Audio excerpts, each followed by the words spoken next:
go, "Dog, you're driving the car."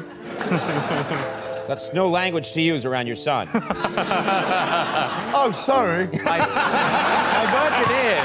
Ozzy Osbourne is the moniker that most captures the craziness, defiance, and enduring nature. A survivor who came out of the shadows of his own life as well as the music. A life full of sorrow, drug and alcohol addiction, near-death encounters, and incredible recovery. Ozzy has hovered between genius and self-destruction, having gone from being a bullied, ignorant child in Birmingham to being shunned by his own band. He was cast aside despite having contributed to the development of heavy metal with Black Sabbath. It all festered inside a child too young to save himself. The loneliness, the humiliation, the grief no one could comprehend. Ozzy was 14 years old when his depression reached a breaking point. He attempted to hang himself one day because he could take it no more. However, his father intervened and stopped him before the rope could be tightened around his neck. But instead of trying to help, instead of asking why, instead of consoling his kid, his father brutally beat him. Ozzy later remarked, "My dad wasn't a cruel man, but he didn't know how to handle this. The only way to solve a problem in my family was to beat the living daylights out of you." However, the anguish persisted, only becoming more deeply ingrained in a youngster who was gradually losing hope in the world. At the age of 15, Ozzy left school because he recognized he couldn't study, not because he wanted to. School felt like a pointless jail to a child who was viewed as stupid by both society and even his own family. No credentials, no guidance, no one who genuinely had faith in him. Ozzy sank into the underground realm with no hope for the future. He worked as a house painter, factory worker, plumber, and slaughterhouse worker, but none of these positions lasted long. He was repeatedly let go for being irresponsible, distracted, or just plain not giving a damn.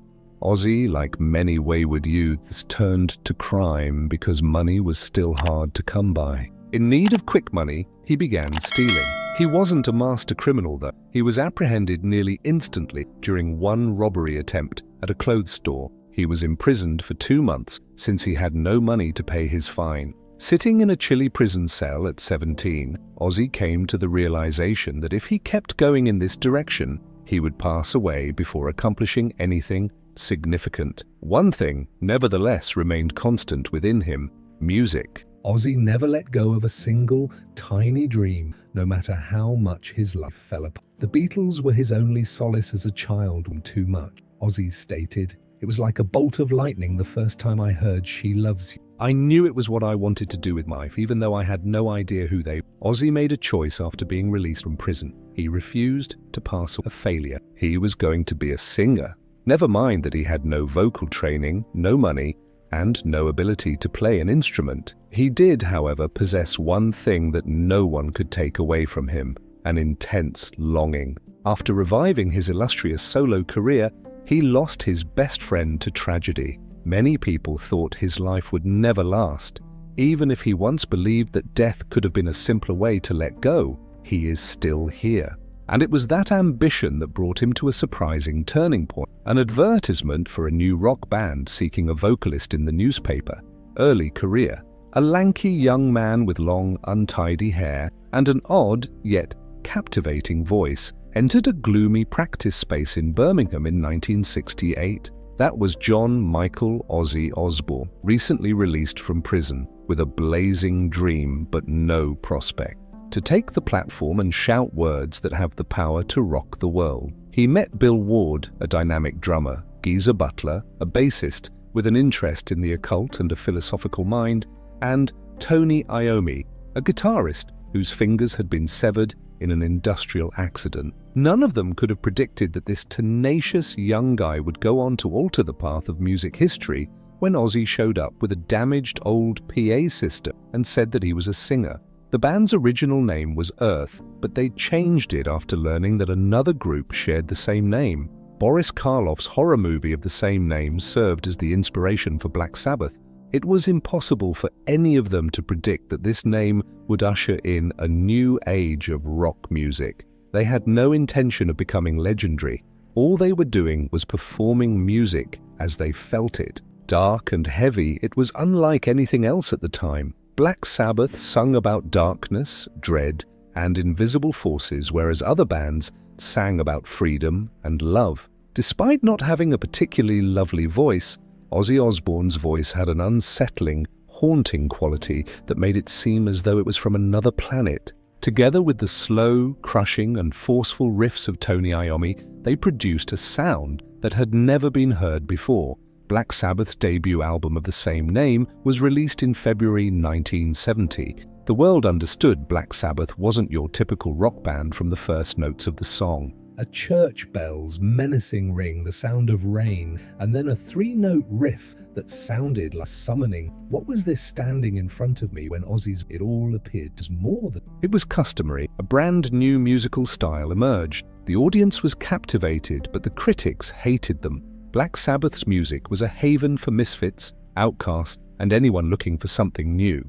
Their second album, Paranoid, which was released a few months later, solidified their status as one of the world's best bands. Paranoid was the confirmation, if their debut was a declaration. Iron Man became an anthem for heavy metal. War Pigs condemned war with furious energy, and Paranoid, a song created in just 20 minutes, became among the most famous in rock history. Black Sabbath went from being unknown to becoming a worldwide sensation in a single year. However, there were temptations associated with celebrity, and this marked the start of Ozzy Osbourne's long, dark decline. Ozzy Osbourne, 75, continues to defy gravity despite constant discomfort, Parkinson's illness, and recurrent injuries. His path is the odyssey of a guy who just cannot be destroyed. It is not merely the story of rock music. Childhood.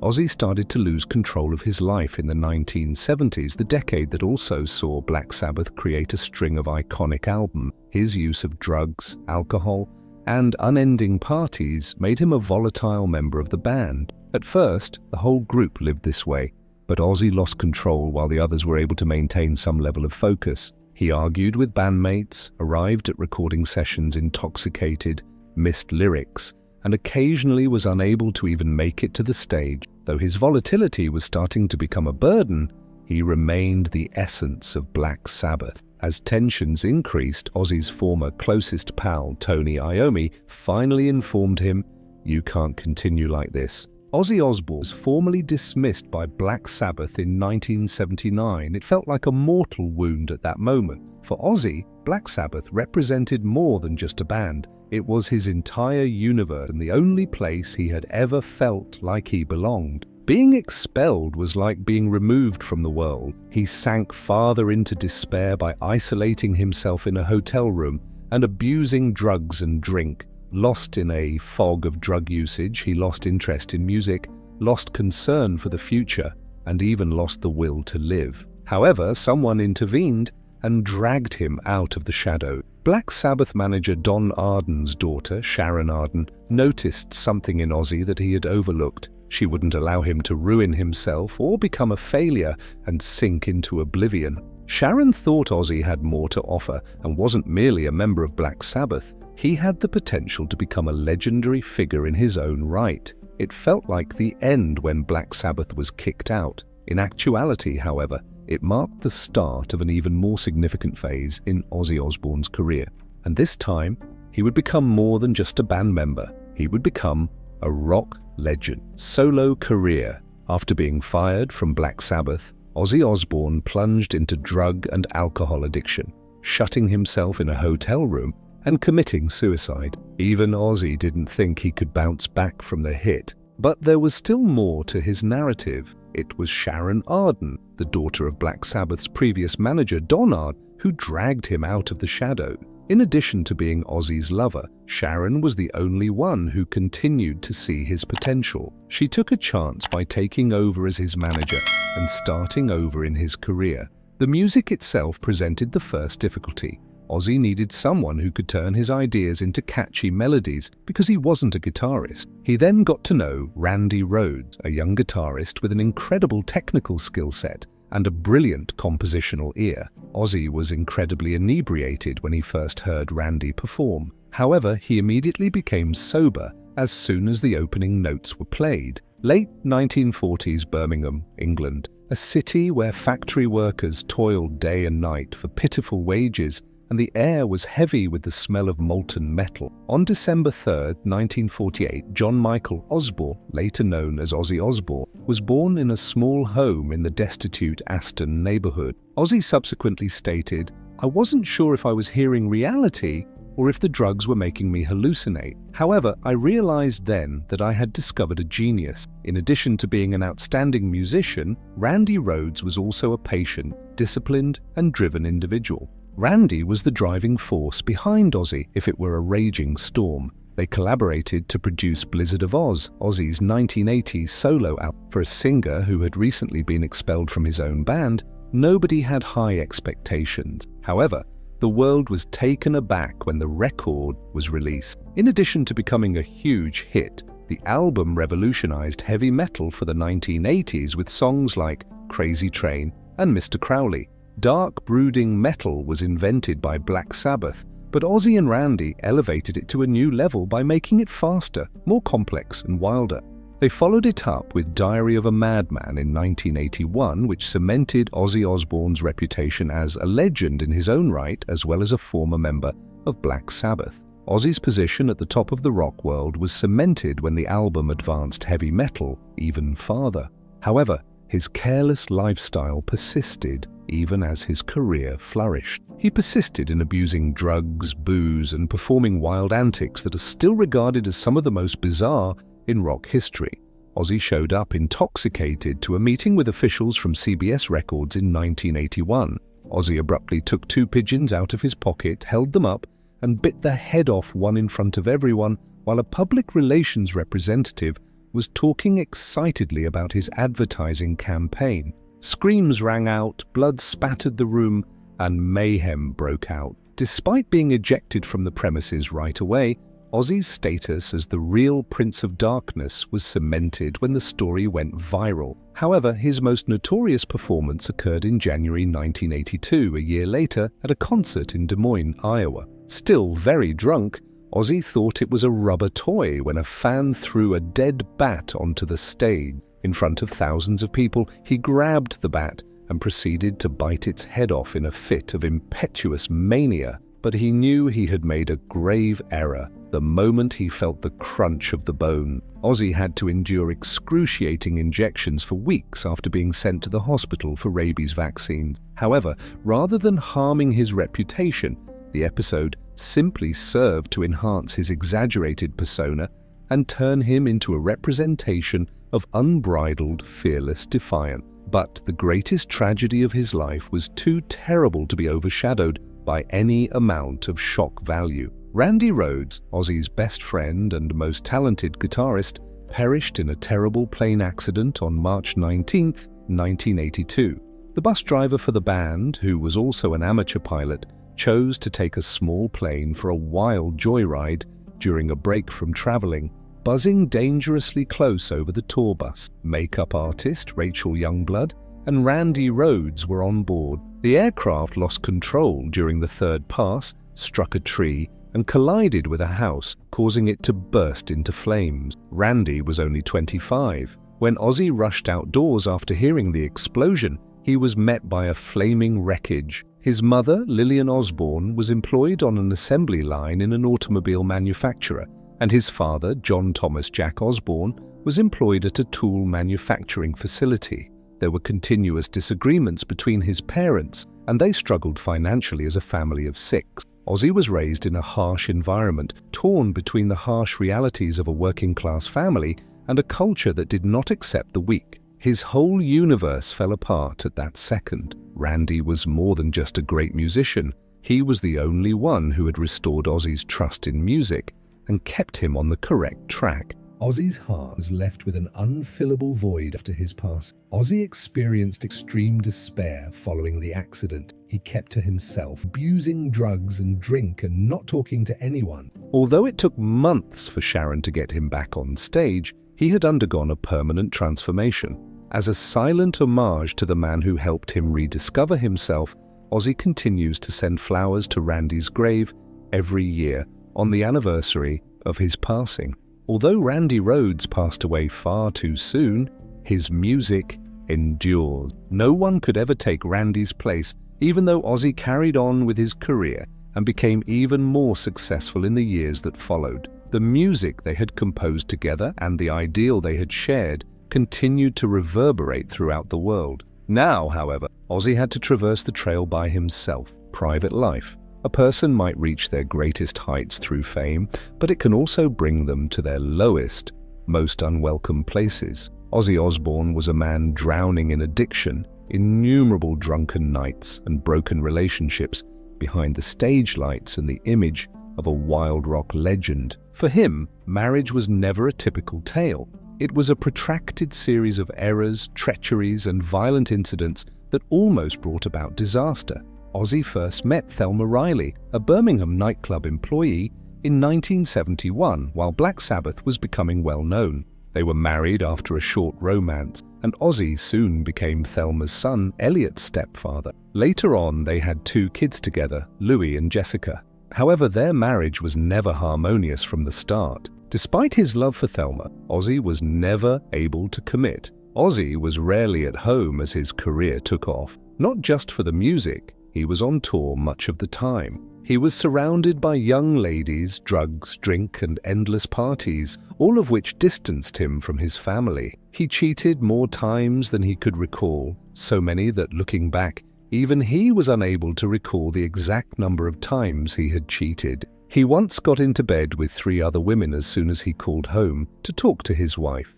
After his drug use became out of hand, Thelma made the decision that she could no longer put up with it. Although the marriage lasted more than 10 years, it had actually ended long before the 1982 divorce was officially formalized. Ozzy subsequently referred to it as one of the biggest mistakes of my life, not because he felt bad about leaving, but rather because he had mistreated Thelma, who never should have had to endure his mayhem. Ozzy recognized that he was unique from the first day of school. He had dyslexia, a condition that nobody really understood or cared about in the 1950s. His parents didn't think he had a serious issue, students made fun of him, and teachers didn't give any assistance. Ozzy's second marriage was both his rescue and his worst fear, if his first had been a mistake. Ozzy met Sharon Arden, the daughter of Black Sabbath's longtime manager Don Arden, after departing the band. In addition to her love for Ozzy, Sharon sensed something that no one else did, that he might still return. She took over as his manager, turned his career around, and helped him return to the top. However, their romance was anything but idyllic. Sharon was well aware of Ozzy's wild, addicted, and unruly personality. The only person who could withstand him was her, but even she had her limits. During a particularly intense drinking session in 1989, Ozzy abruptly approached Sharon, met her gaze directly and declared, "We've made a decision. You must pass away." Ozzy caught her by the throat before she could respond, his hold becoming more firm as he lost all self-control. Fortunately, they had company. Before the scenario became tragic, Ozzy was pulled away by others in the home who were able to step in just in time. Sharon later acknowledged that she would have shot Ozzy right away to save herself if she had a gun at the time. When the police showed up, they immediately took Ozzy into custody. He awoke in a dank, chilly prison cell with no recollection of what had transpired. "You've been arrested for trying to kill your wife," an officer informed him as he entered. Ozzy had never experienced something so terrible in his life. Although he had previously blacked out due to drinking, this was not another careless evening. He had almost killed the woman he loved the most. The judge compelled Ozzy to temporarily avoid Sharon and ordered him to check himself into a recovery facility right away. He had previously been in treatment, but the repercussions were much more severe this time. One of the saddest periods of their lives, Sharon subsequently remembered, was when she nearly thought their marriage was doomed. Oddly enough, though, Sharon never abandoned Ozzy. Maybe she realized that Ozzy was still just a damaged man, torn by his own reputation and background, despite his wild appearance and all of his faults. She knew it would never be easy to love him, so she forgave him. They continued to be together while dealing with fresh difficulties, but Ozzy realized that he may lose Sharon permanently if it happened again. and he could never afford to lose that one thing in life: illness, addiction, and accidents. Although he is a rock legend, Ozzy Osbourne has battled his inner demons all of his life beneath the stage light. His final years have been a battle against his own body. If his early years were a blur of celebrity, drugs, and drink, Ozzy was caught in a never-ending spiral of substance misuse as soon as he joined Black Sabbath. He was just viewed by them as a nuisance who was slow to learn and prone to making blunders. However, the bullying was worse than the poor grades or the teacher's disdain. When Ozzy was 11, he was singled out by two classmates who took great pleasure in bullying weaker children. However, he dove headfirst into any drug he could find rather than stopping at hard liquor or marijuana. Quaaludes, heroin, cocaine, LSD, sleeping medications, and even glue inhaled. He would combine several drugs at once, drink continuously from dawn to night, and frequently go days without remembering what he had done. He once woke up in a hotel room to discover a dead pigeon with its head chewed off and a blood-splattered bed. He once came dangerously close to killing his own wife, Sharon, while intoxicated. She later said that she would have shot him in self-defense if she had been carrying a pistol at the time. When Ozzy's health was evaluated by physicians in the 2000s, they found that he possessed a genetic mutation that made his body more resilient to the effects of drugs and alcohol than the typical individual. He had survived decades of severe substance abuse because of this. It did not, however, imply that he had not paid the price. But it wasn't just beer and drugs that drove Ozzy over the brink. A 19-year-old teen named John Daniel McCollum killed himself in 1984 after listening to the song Suicide Solution, which was featured on Ozzy's Blizzard of Oz album. Ozzy was sued right away by the boy's family, who said the song had suicidal subliminary connotations. The court eventually rejected the lawsuit in 1988, but the scandal marred Ozzy's career.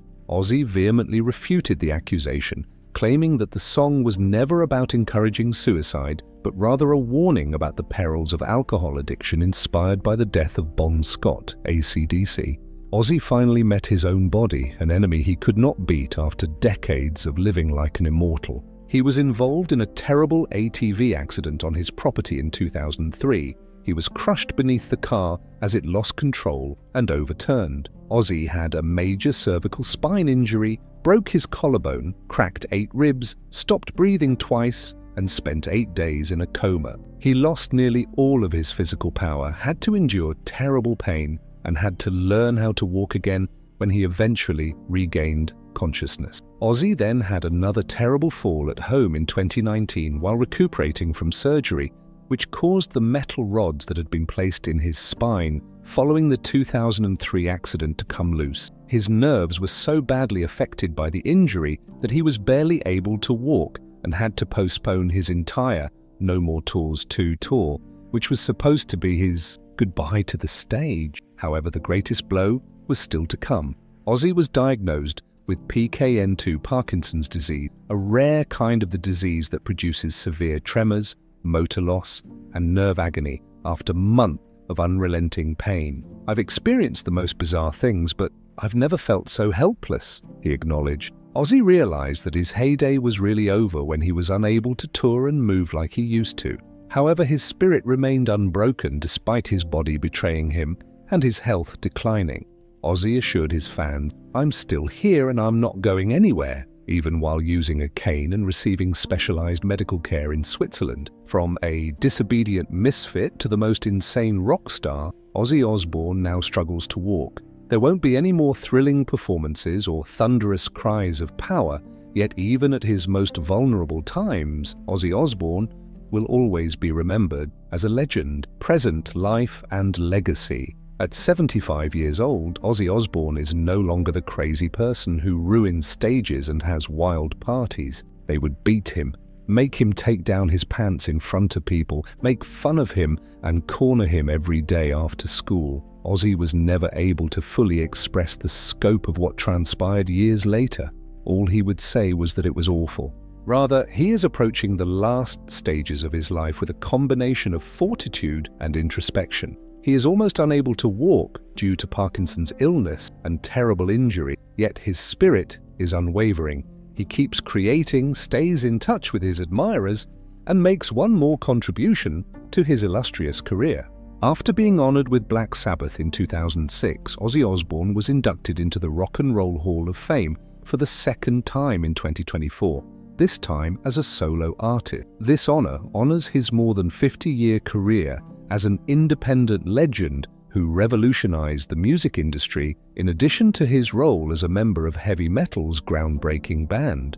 In addition to this award, the Osbourne family continues to produce their podcast, The Osbourne, in which they discuss their present life, behind-the-scenes tales, and future plans. Fans feel as though they are still following Ozzy every day, since his voice reverberates through every episode, even though he is no longer on stage. However, the most surprising announcement occurs in 2025. Back to the Beginning, a landmark concert by Ozzy Osbourne and the original Black Sabbath bandmates, will take place at Villa Park in Birmingham on July 5th. In addition to being Ozzy's last live performance, this will be their first time performing together in 20 years. With Black Sabbath as well as metal icons Metallica, Slayer, and Pantera performing, the evening will be a historic occasion. Birmingham Children's Hospital, Acorn Children's Hospice, and Cure Parkinson's are among the charities that will get all of the concert's revenues. This is more than just a concert for Ozzy. It's his way of saying goodbye and thanking his fans, music, and the city where his journey started. Despite his deteriorating health, Ozzy is committed to preserving the essence of rock and roll. According to his wife and longtime manager Sharon Osbourne, his voice is still as strong as ever, even if his body is deteriorating. He has defied the odds all of his life, and he has no reason to stop now. For those who have followed him for decades, his refusal to fade away despite battling illness is evidence of the rock's enduring spirit. Despite his inability to perform as he once did, Ozzy Osbourne's reputation endures and is a solid foundation in the music industry. He is more than just a musician or singer. He is credited with permanently changing heavy metal and rock. There is no denying that Ozzy's Black Sabbath helped create a whole new musical genre, opening the door for such iconic bands as Metallica, Iron Maiden, Judas Priest, and Pantera. Songs like War Pigs, Iron Man, and Paranoid are more than just song. From dimly lit taverns to enormous stadiums packed with tens of thousands of spectators, these songs have endured through the ages and are considered anthems. Ozzy's solo career was equally revolutionary. If his dismissal from Black Sabbath felt like the end, his subsequent actions demonstrated that it wasn't. Blizzard of Oz, Diary of a Madman, Bark at the Moon, and No More Tears were among the albums that changed the definition of solo rock music. New generations of musicians are still inspired by Mr. Crowley and No More Tears, while Crazy Train's still one of the most famous guitar riffs ever. However, Ozzy left behind more than simply music. He is a cultural icon, someone who became a worldwide sensation and went beyond the confines of being a rock star. Nobody stepped in to save him. His younger sister, who had seen part of the assault, was too scared to notify anybody, and his parents were unaware. It was more than just physical assault in his impressionable imagination. It was a crushing weight on his soul. The world's perception of him was drastically altered by his reality show, The Osbournes, which made him a witty, lovable, and relatable figure to millions of people. His role as the Prince of Darkness has evolved. He became a father, a husband, and a man with universally relatable challenges. Ozzy has won innumerable accolades over his career,